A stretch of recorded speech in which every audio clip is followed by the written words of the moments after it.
10. Bill, where are you? Good man.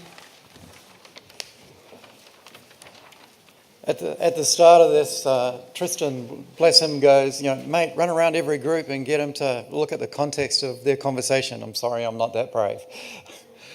For me, as you can tell, as a bit of a theme of mine, context is really important, because if you don't frame a context or identify a context, then you have a context by default.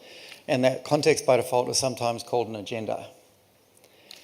So much better to create a context that empowers the conversation that you're trying to have.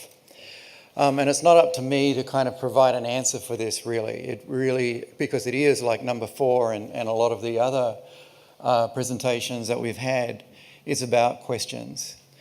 And it's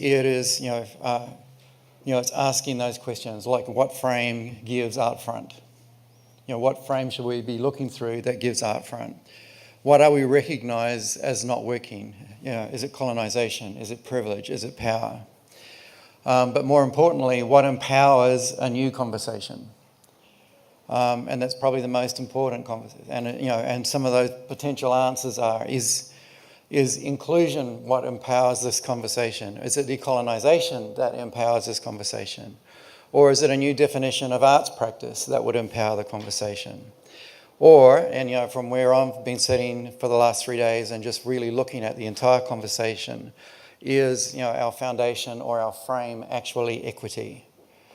And is it equity in every sense? Equity in funding, equity in practice, equity in inclusion, equity in First Nations people, all of it. Equity of power, equity of practice. Question.